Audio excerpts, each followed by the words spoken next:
Selamat malam pemirsa, terima kasih masih tetap bersama kami dalam NTV Prime. Saatnya kembali saya Doni Rekaizer mengajak Anda untuk menyimak NTV Prime Dialog. Pemirsa, sulit dipungkiri kita telah kehilangan Komisi Pemberantasan Korupsi di 10 tahun terakhir pemerintahan era Presiden Joko Widodo. Pada tahun 2019, Undang-Undang KPK direvisi sehingga mempreteli peran super body KPK sebagai bulldozer dalam pemberantasan korupsi. Dan belakangan 10 orang hasil seleksi anggota KPK yang dilaksanakan di masa Presiden Jokowi dilanjutkan oleh Presiden Prabowo Subianto. Hasilnya kritik deras mengalir.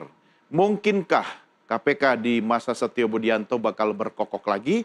Kita akan membahas soal ini. Judul yang kami tayangkan adalah Madesu KPK alias Masa Depan Suram KPK. Tamu-tamu istimewa sudah kami hadirkan melalui sambungan Zoom, yaitu mantan Wakil Ketua KPK Saud Situmorang, kemudian ada peneliti dari Indonesian Corruption Watch Diki Anindya, dan jurnalis senior Budiman Tanurjo. Dan sebelumnya saya sapa dulu, ada Pak Saud, apa kabar? Baik. Terima kasih Pak Saud. Mas Budiman, kita ketemu lagi, sehat Mas Bud? Baik, sehat-sehat. Baik, dan juga ada Mas Diki Anindya. Mas Diki apa kabar? Kabar baik, Mas Doni. Baik. Terima kasih. Sebelum kita berdiskusi berempat, saya ajak Anda bertiga dan juga pemirsa, mari kita simak dulu tayangan yang berikut ini. Seleksi calon anggota KPK jalan terus. Presiden Prabowo melanjutkan proses yang telah dilangsungkan di masa akhir Joko Widodo.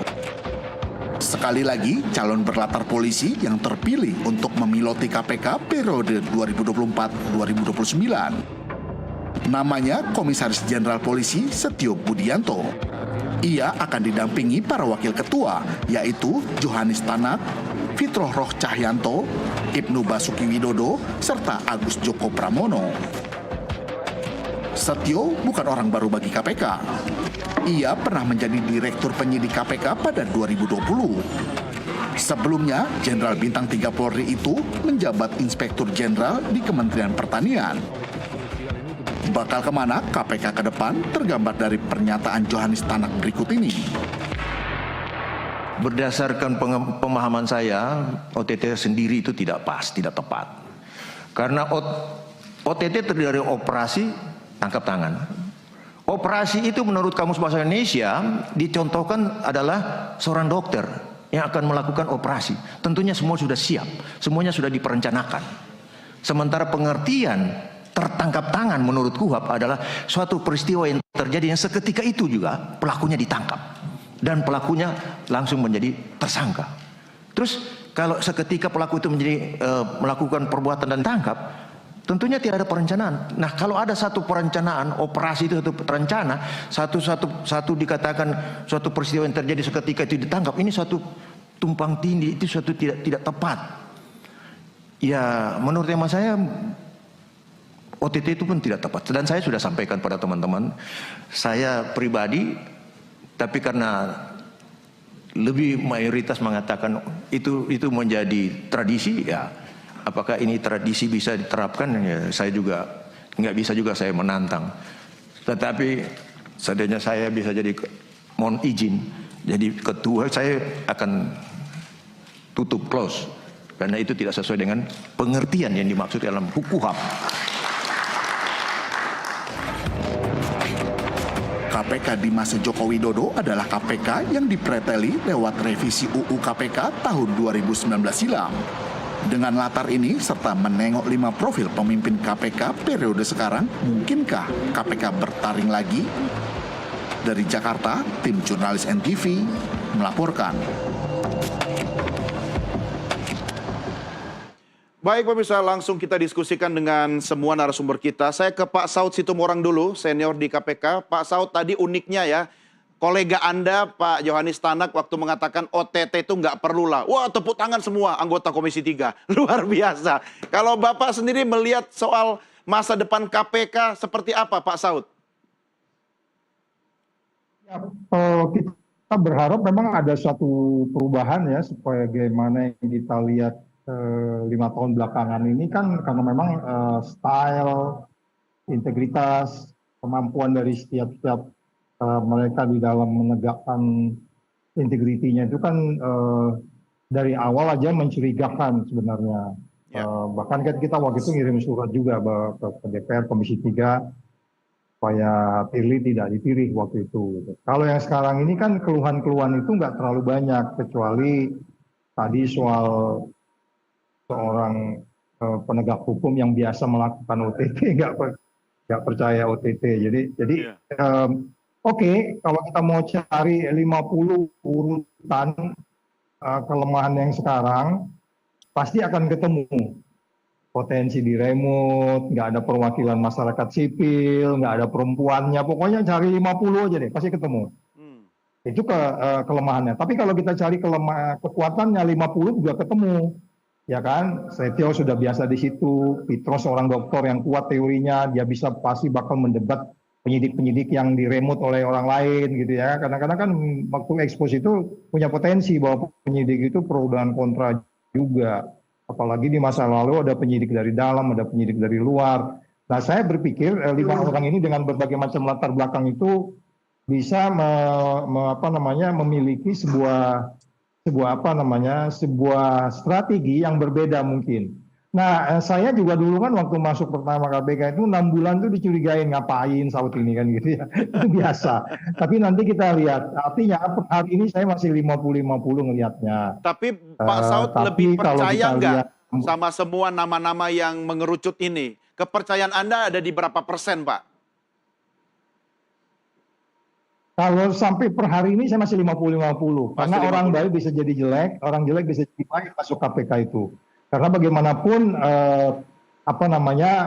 kekuasaan itu memang cenderung memang kalau memang dia tidak berintegriti dia bisa berubah. Saya menyebut 2 nama tadi itu kan saya tahu mereka, tapi kan saya nggak tahu, dia udah hampir 4 tahun orang bisa berubah gitu. Tapi tantangannya adalah bagaimana sebenarnya dengan undang-undang yang jelek itu mereka bisa menghasilkan karya-karya baik.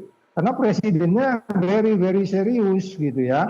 Presidennya saya anggap kalau memang macam-macam ya panggil aja mereka gitu. Memang dia bagian dari pemerintah. Agak beda manggilnya, bukan manggil Agus Raharjo, hentikan, nah, bukan begitu kan. Kalau kali ini mungkin dipanggil lanjutkan, nah, kan mungkin begitu bisa jadi. Jadi kita melihat style usernya juga beda, Mas. Style usernya juga beda. Oke, baik. Saya mau minta pendapatnya Mas Budiman dulu. Mas Bud, akan seperti apa masa depan KPK setelah ini? Ya kalau tanya masa depannya seperti apa ya kita lihat aja, belum dilantik ya. Tapi yang mau saya bilang landscape kelembagaannya sedikit berbeda. Ya. Karena selama ini gini, landscape kelembagaan itu maksudnya gini, ini berbarengan dengan munculnya pimpinan KPK yang baru.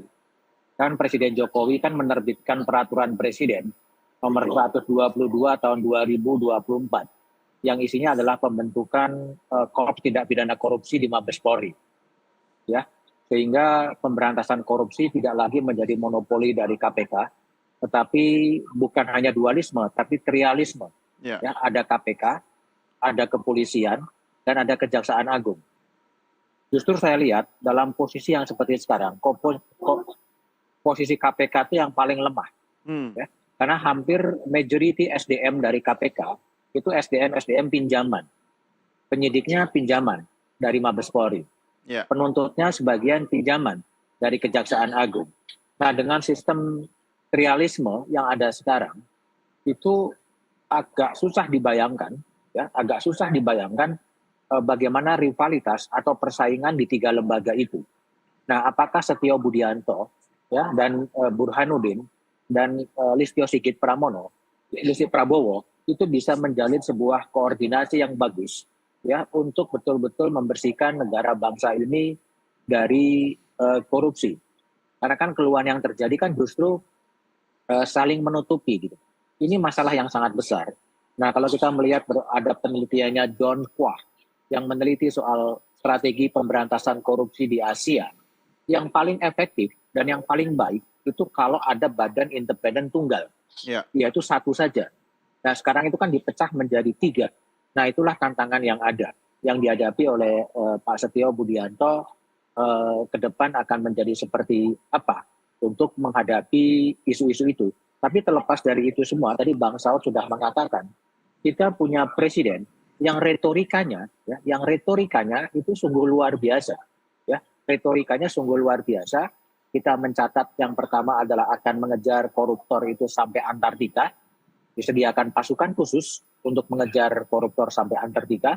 Lalu kemudian mengingatkan kepada para menteri, ya, para menteri untuk tidak nyolong, ya, uang-uang APBN, itu juga luar biasa.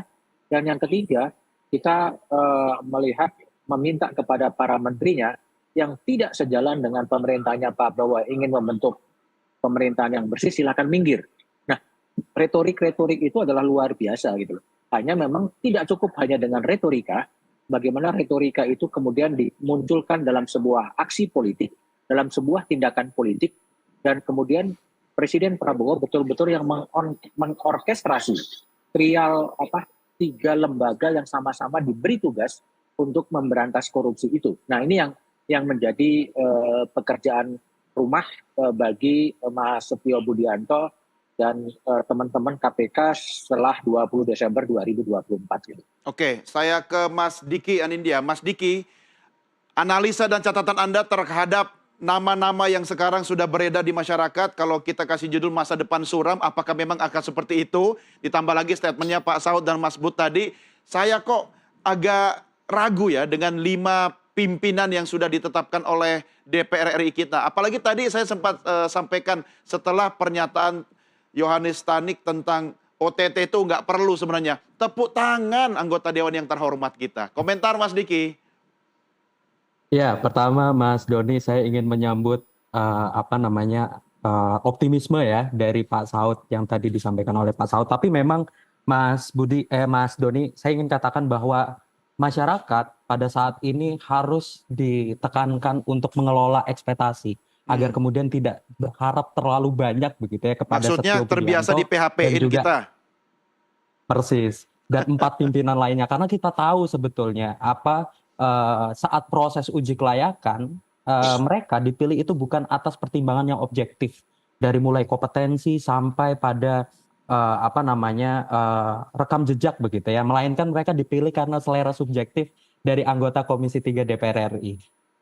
Salah satu contoh tadi sudah disampaikan di VP begitu ya, bahwa Yohanes Tanak ketika mengatakan bahwa akan menghapus OTT langsung disambut dengan riuh tepuk tangan dari anggota Komisi 3. Itu menunjukkan bahwa kompetensi dan juga rekam jejak itu bukan menjadi salah satu tolak ukur paling utama yang digunakan oleh DPR untuk memilih pimpinan KPK 5 tahun mendatang. Nah, selain itu, Mas Doni, kami juga perlu sampaikan bahwa keraguan saya ini sebetulnya muncul kalau kita melihat konfigurasi pimpinan KPK yang didominasi dari klaster penegak hukum gitu ya. Yeah. Bahkan 4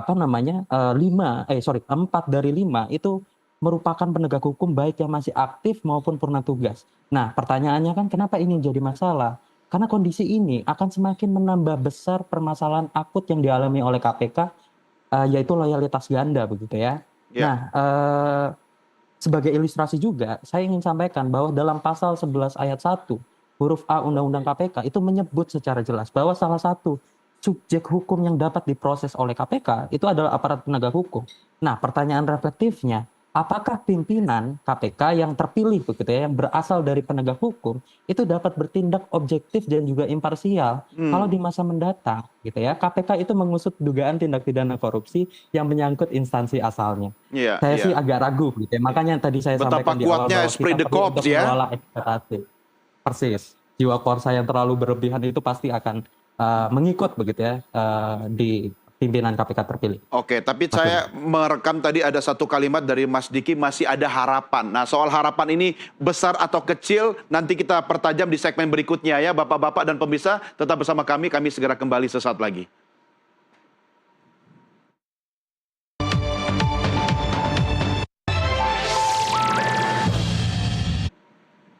Ya pemirsa, ini dia nama-nama pimpinan KPK hasil ketok palu dari DPR RI. Mari sama-sama kita lihat grafis yang berikut ini. Setio Budianto, mantan Kapolda Sulawesi Utara dengan pangkat Inspektorat Jenderal di Kementerian Pertanian maksud saya. Kemudian yang kedua adalah Fitro Hayantro Cahyanto, Direktur Penuntutan di KPK, kemudian tim Jaksa KPK juga, dan JPU di Kejaksaan Agung. Yang berikutnya kita lihat ada nama pimpinan KPK terpilih. Ibnu Basuki Widodo, yang sebelumnya adalah Hakim Pengadilan Tinggi Manado, kemudian Hakim Pengadilan Negeri Jakarta Pusat, dan juga Humas di Pengadilan Tipikor Jakarta.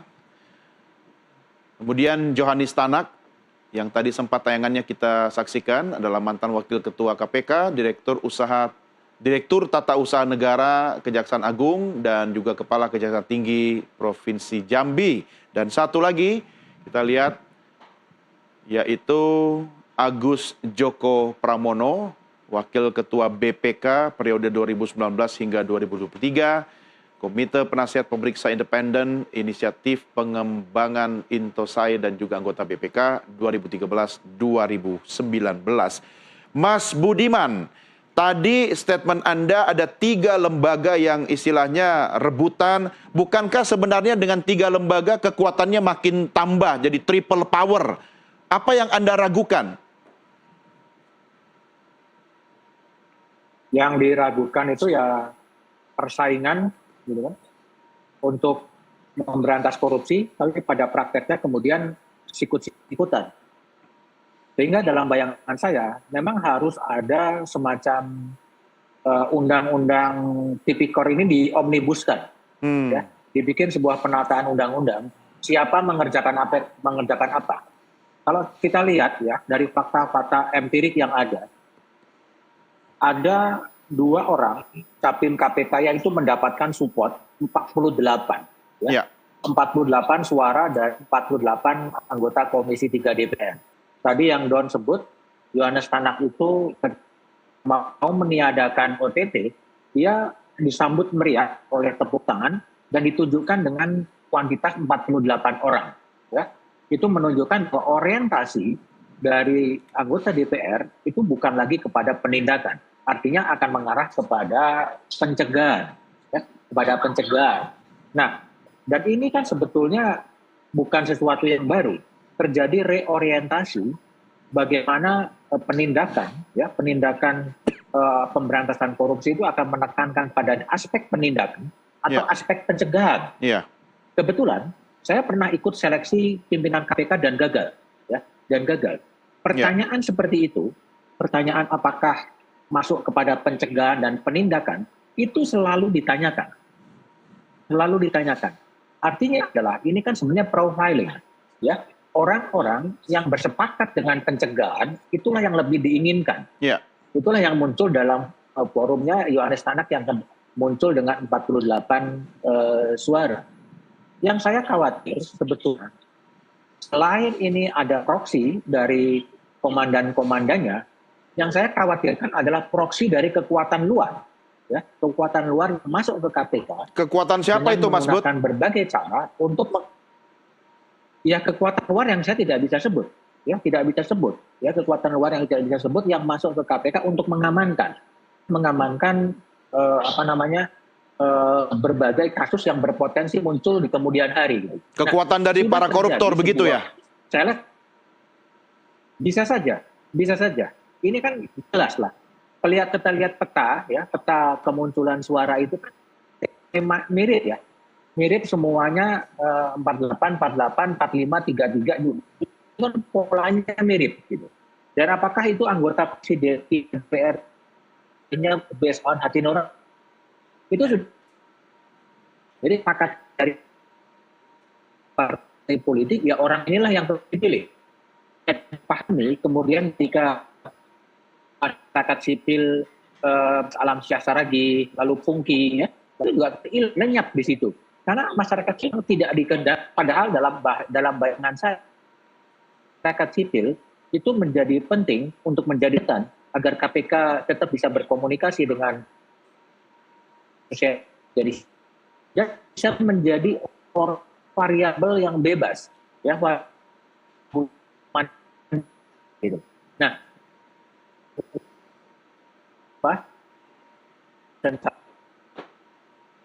ya, oke. Ya, baik, Mas Bud. Siap. Ini sudah menjadi fakta politik. Itu semua gitu, dengan cara-cara akan kita cerah. Ya, oke. Bagian terakhir tadi agak sedikit terputus-putus, tapi saya bisa menangkap maksudnya. Mas Bud, tahan dulu sebentar ya. Ada pertanyaan yang akan saya sampaikan nanti sebelum kita berpisah. Tapi saya akan balik dulu ke Pak Saud. Pak Saud, kenapa KPK itu jadi letoy, lemah, letih, lesu, bahkan sudah ompong, dipretelin pula, ya sejak era Presiden Jokowi, ditambah lagi indeks korupsi kita memang sedang anjlok. Apakah Anda masih confident bahwa KPK kita itu di bawah kepemimpinan para pimpinan yang baru ini akan bisa menunjukkan taringnya lagi, Pak Saud? Ya, pertama harus diakui usernya mereka itu jelas itu dia eksekutif ya, yang stylenya sangat berbeda dengan periode sebelumnya.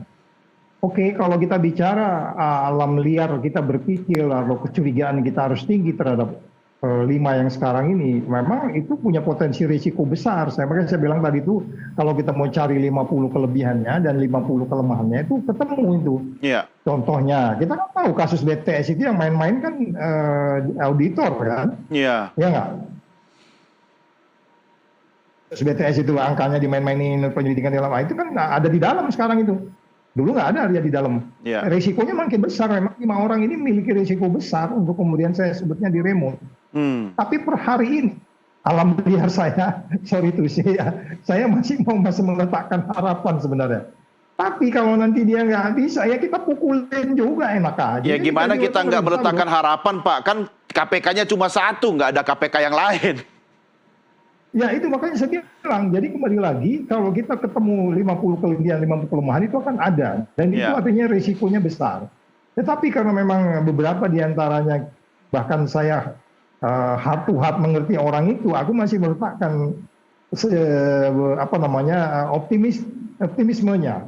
Tapi kan orang berubah, bisa berubah. Oh ini kok berbeda ya, kalau kemarin dia setiap paparan tuh teori-teori keluar, meyakinkan penyidik, oke, saya akan tuntut dia.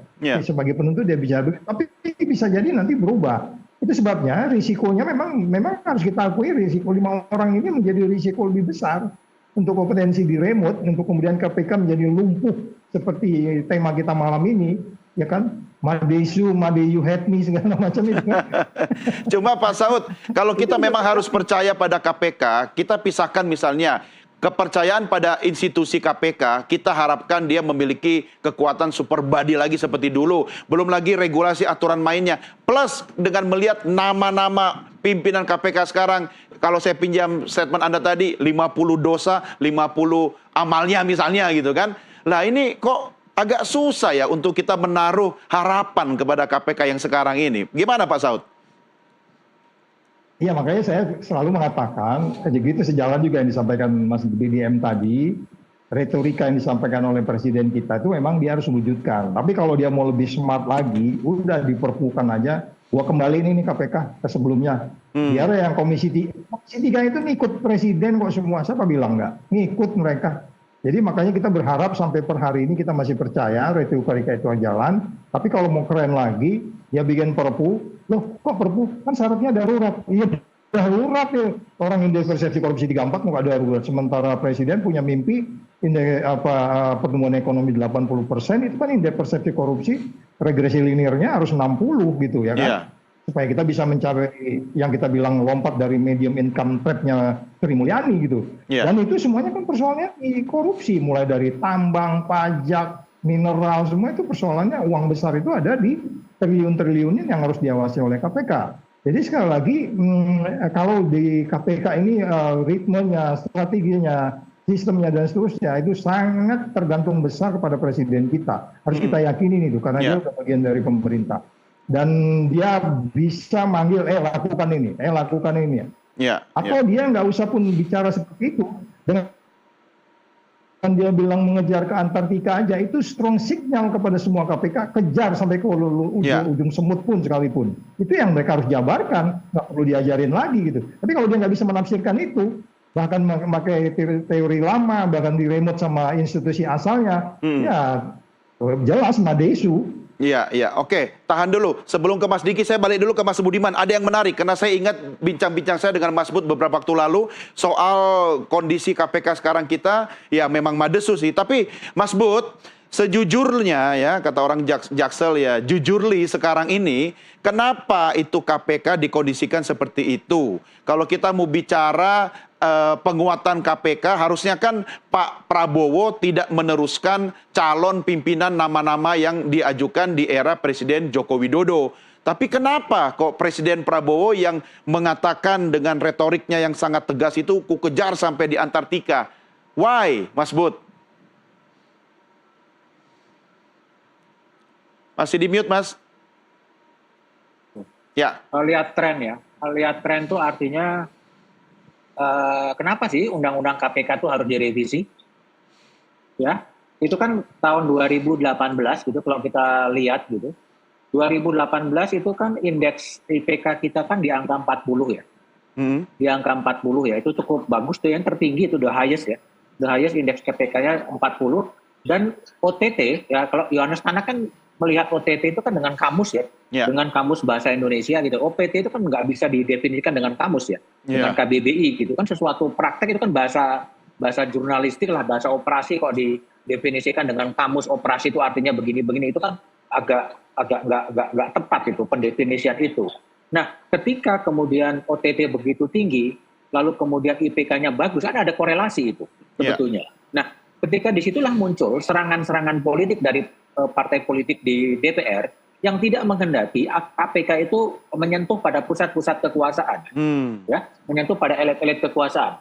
Disitulah kemudian 6 orang anggota DPR itu menginisiasi lahirnya undang-undang inisiatif revisi undang-undang KPK yang pada 10 tahun sebelumnya pada era Pak SBY itu bisa dibendung, ya, bisa dibendung oleh Pak SBY dengan caranya, tetapi pada era periode pertama terakhirnya Presiden Jokowi kemudian itu diloloskan revisi undang-undang KPK, dan kemudian KPK masuk dalam rumpun kekuasaan eksekutif, ya, dan kemudian juga pada saat itulah kemudian OTT kemudian turun dan IPK kemudian turun, dan pada akhir kekuasaan Pak Jokowi kembali pada angka 34.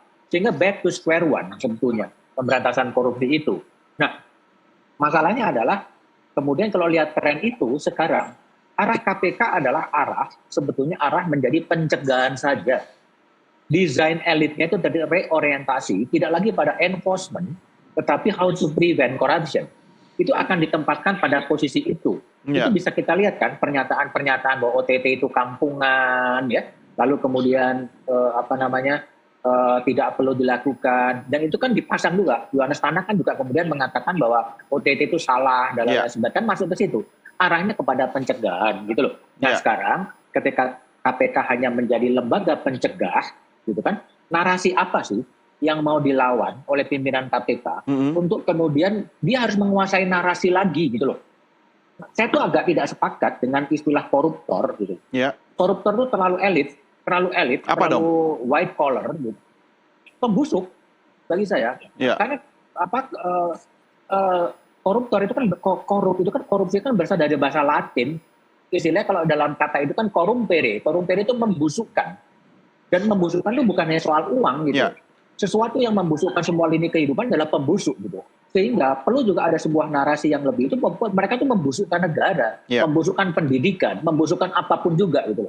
Koruptor terlalu elitis gitu. Sehingga harus ada strategi kebudayaan yang harus dikembangkan oleh pimpinan KPK. Sehingga eksistensi dari KPK itu punya manfaat bagi publik. Bukan sekarang lihat perdebatan diskursus kan yang muncul termasuk dari teman-temannya Pak Saud itu. Kerugian negara nggak usah lah, kita fokus pada suap. Kira-kira menjadi begitu. Kan ada juga sebuah narasi yang coba dikembangkan itu ya. Dikembangkan ke sana. Ini ada apa gitu loh. Nah, ini kan permainan narasi. Ya, permainan narasi. Pada satu saat Bu Megawati saat menjadi presiden itu pernah mencoba mendekonstruk istilah KPK itu menjadi garong gitu loh. Rampok gitu. Maling. Nah, itu sesuatu yang harus ke situ gitu. Maling. Nah, dalam bahasa saya menggunakan istilah pembusuk gitu. Pembusuk itu macam-macam loh. Nah, ini yang harus kemudian itu akan melibatkan emosi masyarakat, dan dukungan publik pada KPK itu menjadi penting. Nah, sekarang problemnya adalah bagaimana kemudian pimpinan KPK yang baru itu bisa meraih dukungan publik dan juga menunggangi atau mengikuti arahan dari Presiden Prabowo yang betul-betul retoriknya sangat bagus gitu loh. Nah, ini yang pekerjaan rumah yang dihadapi oleh pimpinan KPK sekarang ini. Gitu. Iya, Mas Bud, dengan kata-kata ku kejar kau sampai Antartika itu, apakah hanya sekedar retorika, lipstick, atau kita bisa menaruh harapan yang besar pada Presiden Prabowo? Kita lihat pada kajian ya, saya tidak mau memberikan judgement itu ada disertasi yang disusun oleh Mas Wisnu Yuwono di London School of Economy. Dia menulis soal the history of combating corruption in Indonesia dari tahun 45 sampai tahun 2014.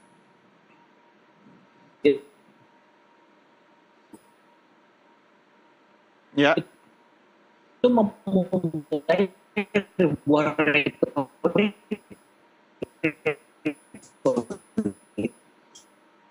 korupsi. Akhir dari disertasi itu nggak dilaksanakan gitu. Nah itu. Nah saya yakin Pak Prabowo tidak akan begitu. Sehingga tadi itu oleh membentuk mengeluarkan peraturan pemerintah pengganti undang-undang mengembalikan KPK yang kembali pada versa. Itu kan tidak akan berarti. Kalau Pak Prabowo bisa melakukan itu bagus. Itu satu untuk membongkar terjadinya mafia peradilan Zaro Fritar di Oke, ya. Baik. Ini juga sekaligus mengakhiri diskusi saya dengan Budiman Tanurjo, Mas Bud, yang akan melanjutkan kegiatan lainnya. Tapi dengan Pak Saud dan Mas Diki, saya masih akan terus berdiskusi. Saya kembali ke Mas Diki.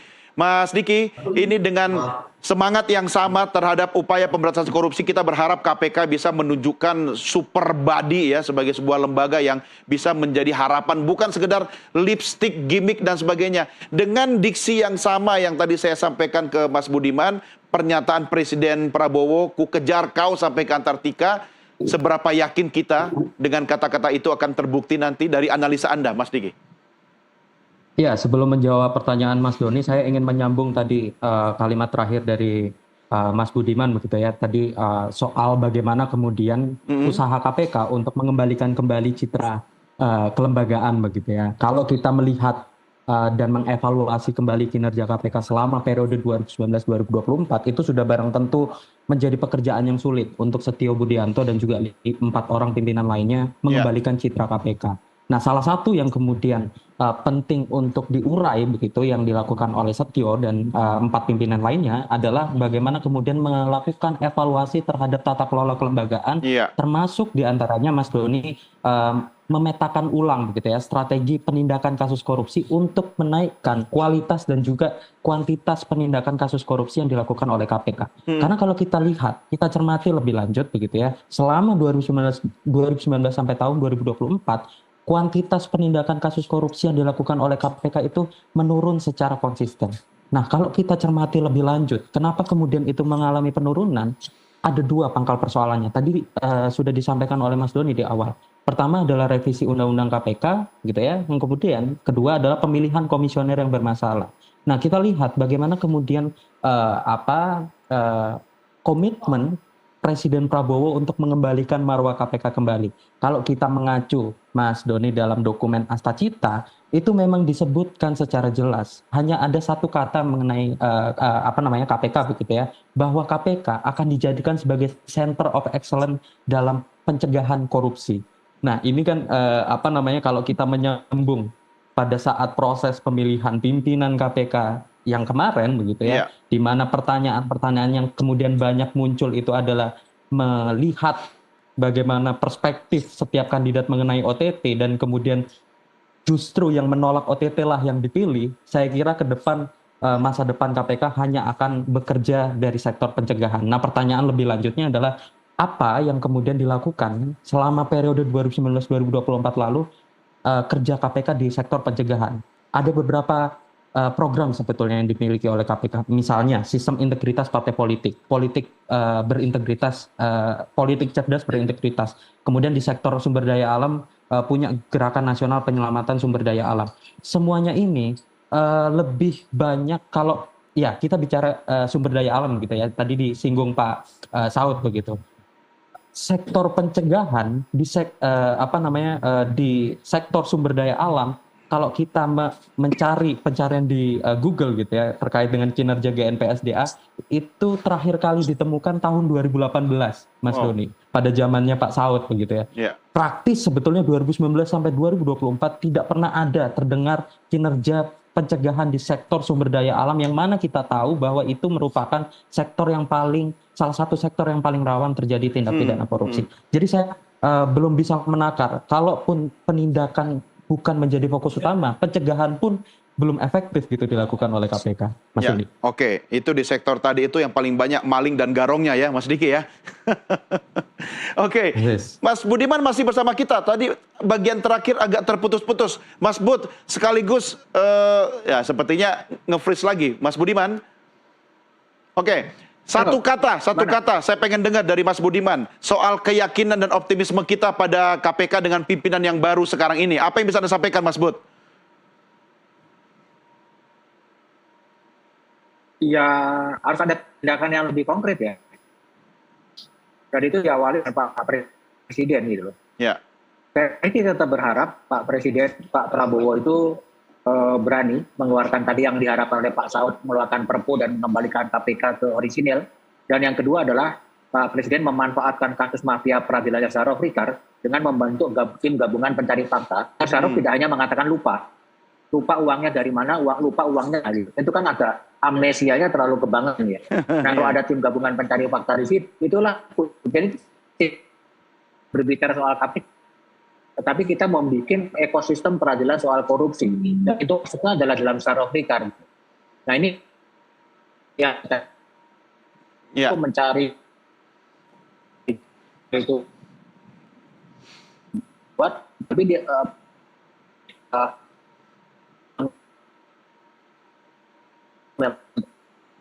Prabowo saya pikir berapa langkah itu. Nah, kalau itu bisa dikerjakan ya bagus. Tapi kalau tidak hanya dikerjakan ya udah kita menjadi penonton aja. Kira-kira gitu. Oke, baik. Mas Budiman, terima kasih sudah bersama kami, Mas Bud. Sampai jumpa di diskusi berikutnya. Baik, selamat malam Mas Budiman. Dan saya masih tetap bersama Pak Saud dan juga Mas Diki. Oke, kita akan baik, lanjutkan. kasih. Baik, kita akan lanjutkan diskusi kita di segmen berikutnya. Pemirsa, kami segera kembali sesaat lagi.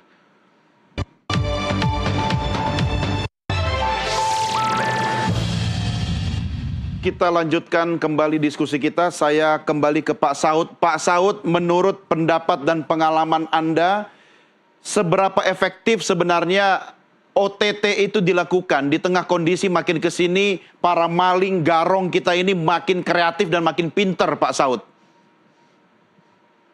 Enggak, gini. Yang harus dipahami itu kenapa OTT itu ditakutkan, karena memang OTT itu bergeraknya dari sebuah fakta yang dikirimkan siapapun orang di luaran sana ke gedung KPK. Bahkan saya selalu berulang-ulang mengatakan rata-rata 1 tahun itu ada 8.000 surat. Yang mengirim itu bahkan kalau umpamanya istrinya ngirim gitu ya, informasi gitu, uang di kamar tuh dipoto dikirim ke KPK. Kemudian kita menganggap itu terjadi peristiwa pidana. Ketika peristiwa pidana itu terjadi, kita kan kewajiban kita untuk kemudian melakukan pendalaman sampai kemudian prosesnya ke penyelidikan. Ketika kemudian penyelidikan, terjadi lagi peristiwa pidananya. Ada orang bilang, itu laporan itu kadang-kadang setahun yang lalu, tapi kan KPK punya keterbatasan orang. Jadi peristiwa setahun yang lalu itu didalemin, sampai bulan ini umpamanya, ini kok orang ini masih terus juga ternyata. Persoalannya ketika kita mendatangani piagam PBB anti korupsi, di situ disebutkan bahwa anti korupsi sedunia itu harus menggunakan apa yang dia sebut bahasanya itu piagam PBB itu special equipment, melakukan stakeout, surveillance, APT. Jadi kalau Anda menolak OTT, sebenarnya Anda menolak piagam PBB yang udah Anda tanda tangani. Itu konyol namanya, gitu loh. Jadi karena dengan OTT itu kan itu live ya. Makanya kadang-kadang duit itu langsung ditemukan hari itu juga, jam itu juga. Karena memang kita menggunakan special equipment dan itu diakui secara internasional. Itu bukan mengada-ngada orang KPK, itu nggak begitu gitu loh. Jadi kalau itu pun ditakutkan, ya yang nakut itu yang ketakutan aja gitu kayak. Sebenarnya kalau nggak ini kenapa mesti takut gitu, kenapa mesti ragu gitu loh. Nggak, nothing to do with abuse of power di situ loh, nggak ada. Dan makanya di pengadilan selalu menang kan. OTT itu udah terbukti gitu. Jadi Anda ya udah stop korupsi mulai hari ini, udah selesai gitu loh. Kenapa mesti takut gitu. Nah kemudian tadi pencegahan. Saya keliling selama saya di KPK, saya ingat uang negara itu banyak keluar buat saya itu adalah pencegahan. Bayangin saya harus jalan dari Aceh sampai ke Papua. Ya. Tapi di Aceh ketemu umpamanya kepala daerah. 2 bulan kemudian kena OTT. Loh, terus gimana tuh? Jelaskan sama saya itu. Apa kemudian kita nggak masuk di pencegahan? Padahal di Jawa Barat ada lagi kejadian, hari ini punya pertemuan pencegahan gitu ya. Ngajarin supaya jangan begini. Seminggu, kurang dari seminggu gitu. Kepala daerahnya gitu. Itu sudah cukup masif juga sebenarnya dilakukan. Jadi jangan juga jadi akhirnya kemudian orang bilang, wah itu OTT juga nggak menunjukkan hasil kok indeks persepsi korupsi kita. Nggak juga. Karena dunia internasional, 9 lembaga yang menilai kita dapat indeks persepsi korupsi 34 itu, mereka sangat kompleks menilainya. Money politik, cara kita melaksanakan pemilu, cara kita melaksanakan demokrasi, cara kita memungut cukai, cara kita memberi izin. Itu semua pencegahannya udah masuk. Itu ada website. Nya ada 8 area priority, tiap hari ke daerah juga kita bicara itu dengan kepala daerahnya, bahkan bagaimana supaya penghasilan negara bukan pajak bisa maksimal, itu sudah dilakukan semua itu, dan itu simultan. Jadi nggak ada cerita kesampingkan dulu penindakan, majukan penindakan, enggak, karena yang kita lakukan itu melakukan sesuatu peristiwa pidana yang sudah terjadi lagi, terus gimana? Ya itu nggak adil namanya, pakai teori di mana, tutuplah perguruan tinggi kalau begitu, fakultas hukum. Dan itu kan semua teori-teorinya ada gitu loh. Jadi kalau dibilang itu nggak sesuai KUHAP, ya lupa kali baca KUHAP, ya kan pasal 1, pasal 111, Iya. 12. Jadi ini sebenarnya Mas Doni, Ya. Ya, Pak Saud, saya diskusi itu biar saja. ya, baik. Tetapi kembali lagi, once Anda udah mendatangani piagam PBB, susah banget mengundang Bill Gates ke Indonesia. Oke, baik. Gitu, Pak Mas Saud, Doni. ya menarik statement Anda Pak Saud. Meski tadi ada beberapa bagian saya agak terputus-putus. Mas Diki, sebenarnya KPK itu perlu dikasih booster atau vitamin apa sih?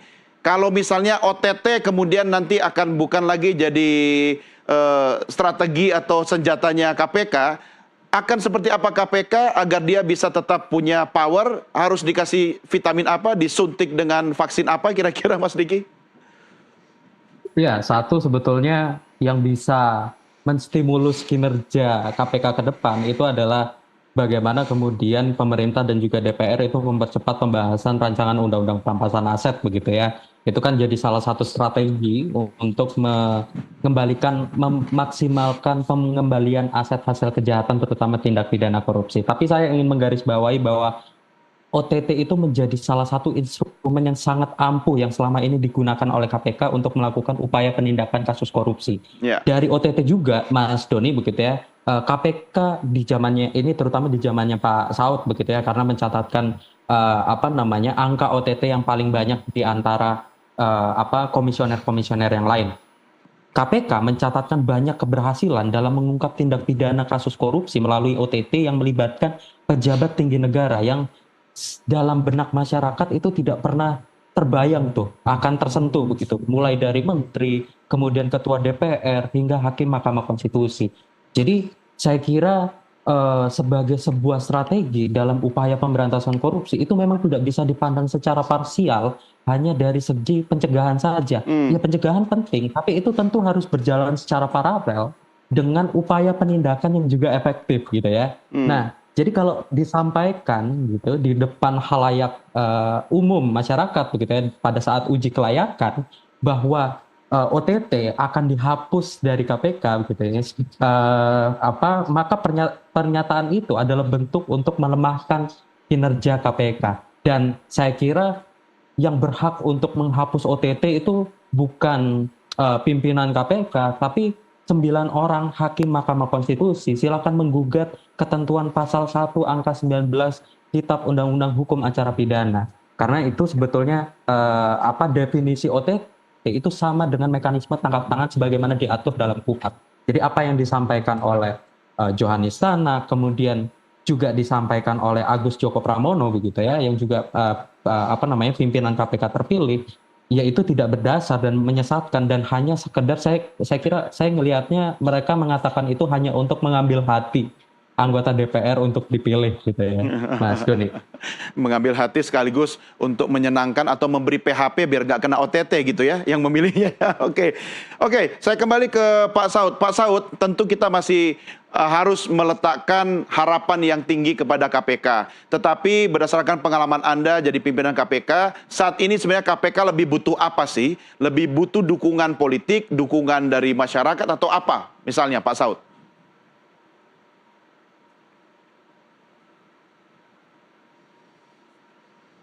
Iya, Pak Saud ternyata nge-freeze. Ya, 5 pimpinan itu ibaratnya itu mereka elang akan terbang kemana-mana sendirian. Halo? Ya, silakan Pak. Silakan dilanjut. Sekarang bisa ya? Ya. Halo? Silakan Pak. Ya, pimpinan KPK itu ibaratnya mereka itu ibaratnya sekelompok elang yang akan harus terbang kemana-mana sendirian, dirinya dengan Tuhannya. Ya. Sementara di KPK itu sudah